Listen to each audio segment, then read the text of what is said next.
Terceira atitude de José em relação às circunstâncias da vida.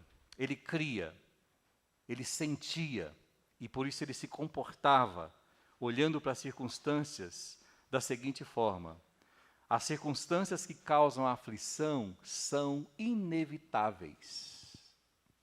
Você me ouviu? Circunstâncias que podem causar aflição a você são inevitáveis. Jesus já nos advertiu sobre isso. Você vai passar por aflição. Ponto. O problema é como é que eu vou reagir às aflições. A resposta de Jesus é com bom ânimo. Tenha um bom ânimo. As circunstâncias são inevitáveis. Agora preste atenção. Mas também elas nos oferecem grandes oportunidades. Essa era a atitude de José. As circunstâncias adversas são inevitáveis, mas elas nos proporcionam grandes oportunidades.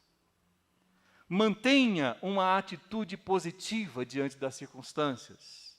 Tome a iniciativa para fazer o seu melhor e melhorar ao máximo que for possível as circunstâncias à sua volta. Assuma o controle. Tenha sempre uma atitude humilde e seja um servo útil naquela circunstância. Identifique os problemas, mas não fique só nesse estágio. Ofereça soluções para os problemas. E a gente tem aqui na vida de José um exemplo claro disso.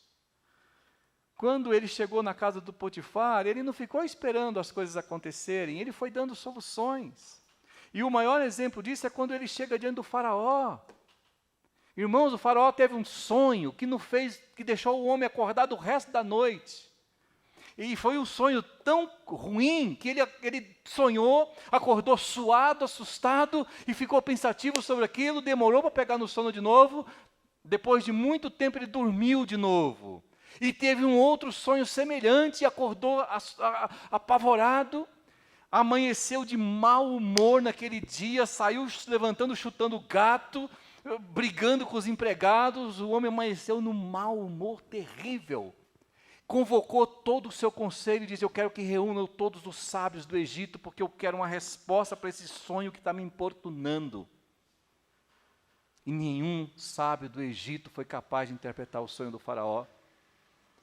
Até que o copeiro do rei, traíra, né? José interpretou o sonho dele e disse: lembra de mim quando você estiver lá na frente do faraó. O cara demorou 2 anos para lembrar do José. José ficou preso 2 anos até o copeiro lembrar-se dele. O José que interpreta sonhos, ele pode ajudar o faraó. Agora eu queria que você prestasse atenção na atitude de José. A Bíblia diz que trouxeram ele lá do cárcere, ele se banhou, ele fez a barba.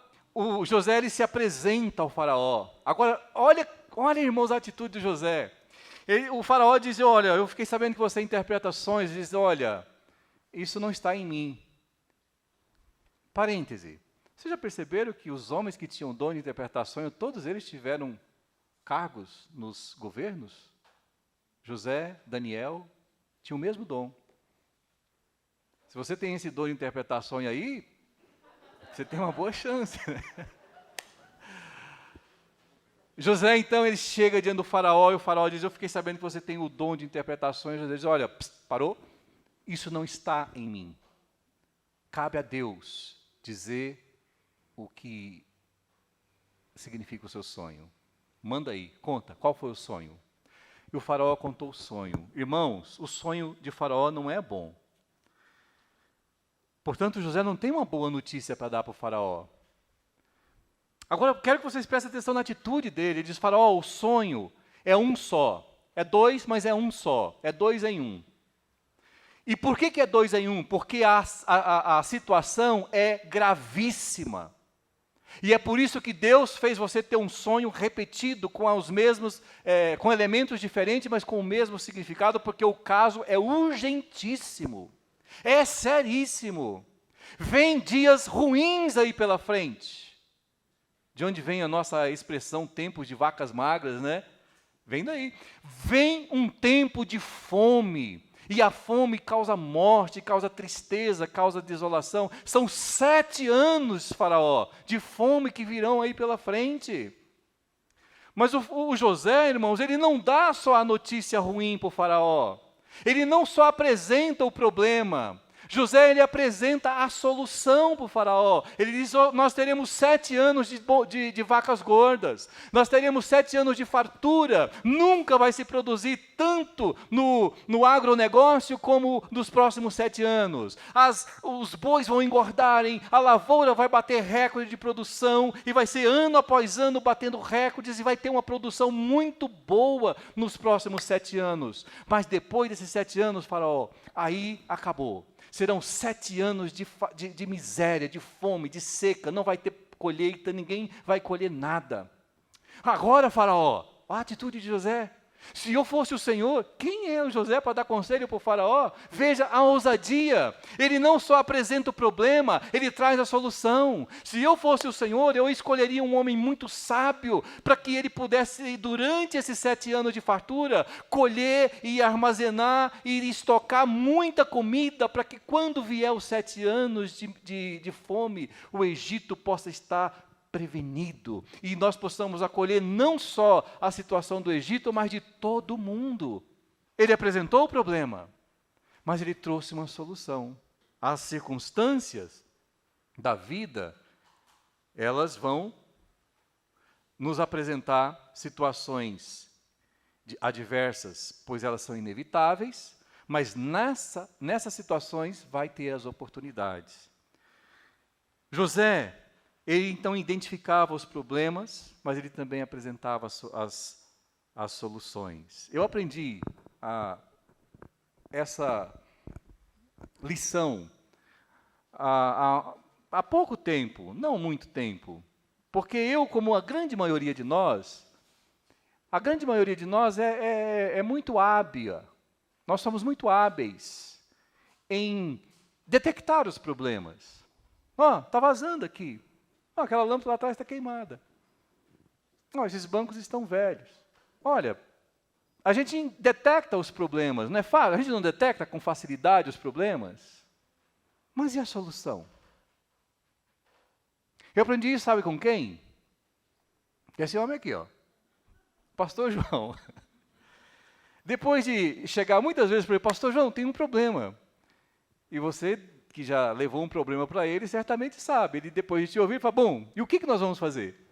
Não é assim que ele fala? Não sei. Então, por que trouxe mais um problema? Então, eu aprendi, depois de trazer muitos problemas para ele, eu falei, bom, eu só vou levar um problema para ele quando eu já tiver, pelo menos, uma proposta de solução. Irmãos, a gente precisa ter essa visão da vida. Porque identificar problema é fácil. Mas e a solução? Então, ao apontar os problemas, vamos também pensar nas soluções. Isso ajuda a solucionar. Aí você vai ser parte da solução. E não só uma pessoa que vê problemas, porque quando você fica só nesse estágio, a tendência de se tornar uma pessoa crítica e negativa é muito grande. Você pode ficar só apontando problemas. Tem isso, nada tá bom, nada tá legal. Então, quando você se compromete a encontrar a solução para aquele problema, você vira parte da solução, e não só um apontador de problemas. Por isso, irmãos, fique atento às possibilidades, às situações adversas. Elas são uma fonte inesgotável de oportunidades. José, ele viu oportunidade para servir lá na casa do faraó, do Potifar. Ele viu oportunidade para servir na prisão. Ele viu oportunidade para servir como governante do Egito. Atente para as possibilidades. De onde você está agora? Quais são as suas possibilidades? O que poderia ser diferente? O que você poderia mudar? Aonde você está agora? Como você poderia ser usado por Deus para fazer alguma transformação nas suas circunstâncias? Eu li um livro há muitos anos atrás. Foi o primeiro livro que eu li quando eu me converti. E eu nunca esqueço a história que aquele livro conta. O livro chama-se Floresça Onde Está Plantado, de Robert Schuller. E depois, mais tarde, lendo outras literaturas, eu descobri de onde ele tirou aquela história. Ele tirou a história do livro de Russell H. Conwell, Acres de Diamantes. O Robert Schuller, ele conta uma história nesse livro Floresça onde está plantado, tirado da história do Russell Conwell. Ele conta essa historinha lá, que é uma história impactante. Robert Schuller conta a história de Ali Hafed, um fazendeiro lá no Oriente, que tinha uma fazenda enorme. Ele criava ovelhas, plantava trigo, tinha esposa e filhos. Um homem realizado, um homem feliz. Nas palavras do próprio Ali Hafed, quem tem esposa e filhos em uma fazenda é um homem feliz. Se você não tem a fazenda, mas tem filhos, considere-se um homem feliz. Até que um dia chegou na casa do Ali Hafed, o sacerdote, e começou a falar com Ali Hafed de umas pedrinhas chamadas diamantes, que na descrição do sacerdote eram pedrinhas que pareciam produzir um brilho de 1000 sóis. E ele começou a falar desses diamantes, e o Ali Hafed foi ficando cada vez mais empolgado com a história dos diamantes. O sacerdote foi embora, o Ali Hafed ficou pensando nessa história, até que chegou a noite e ele não conseguiu dormir, e varou a noite pensando nos diamantes. No dia seguinte ele procurou o sacerdote para conversar um pouco mais sobre os diamantes, e ele perguntou ao sacerdote onde ele poderia encontrar diamantes. Ele falou, os diamantes geralmente se dão em rios de águas cristalinas, com fundo de areia, em regiões montanhosas, onde tem formações rochosas. Geralmente, nesses lugares, você encontra diamantes. Ali Hafed tomou uma decisão. Ele queria diamantes. Então, ele vendeu a sua fazenda, deixou os filhos aos cuidados do vizinho e varou o mundo em busca de diamantes. Começou pela Palestina, chegou no Vale do Nilo e foi parar no norte da Europa e foi acabar na Espanha. Depois de alguns anos, sem mais recurso, com a saúde debilitada e sem poder falar com a sua família, Ali Hafed não tinha encontrado um único sequer diamante. E todos os seus recursos foram embora. Sentado à beira de uma praia na Espanha, pensando sobre o que ele fez da sua vida e a infelicidade de não ter encontrado os diamantes, ele se jogou no mar e acabou com a sua vida. Enquanto isso, lá na fazenda do Ali Hafed, o novo proprietário foi levar o seu camelo para dar água no riacho. E enquanto o camelo estava tomando água no riacho, o novo proprietário viu um brilho que vinha do fundo do riacho.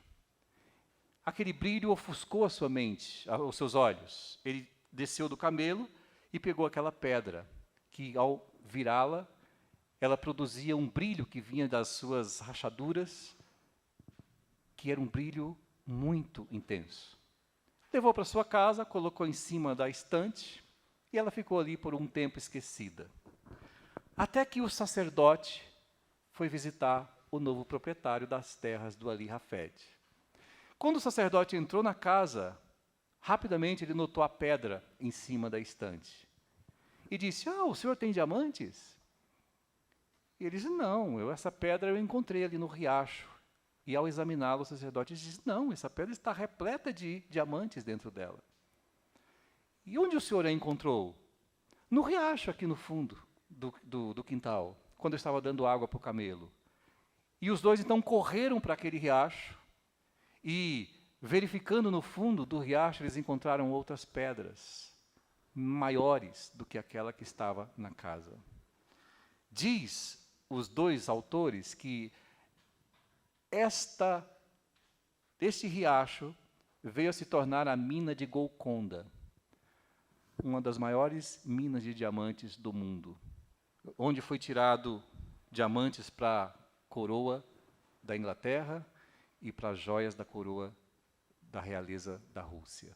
A moral dessa história, ela é muito interessante, porque o Ali Hafed, ele vazou e percorreu o mundo à procura de algo que estava no quintal da sua casa, porque ele não soube enxergar as oportunidades que estavam ao seu alcance. Por isso, irmãos, a ideia é que você encontre as possibilidades aonde você está. Os diamantes podem estar no seu quintal. As oportunidades que podem transformar a sua vida podem estar no lugar aonde você está agora. Daí o título do livro, Floresça aonde você está plantado. Não fique esperando tempos melhores, não fique esperando dias melhores, não fique esperando oportunidades melhores. Faça o que você tem de fazer o melhor possível no momento em que você está agora. Transforme a sua realidade.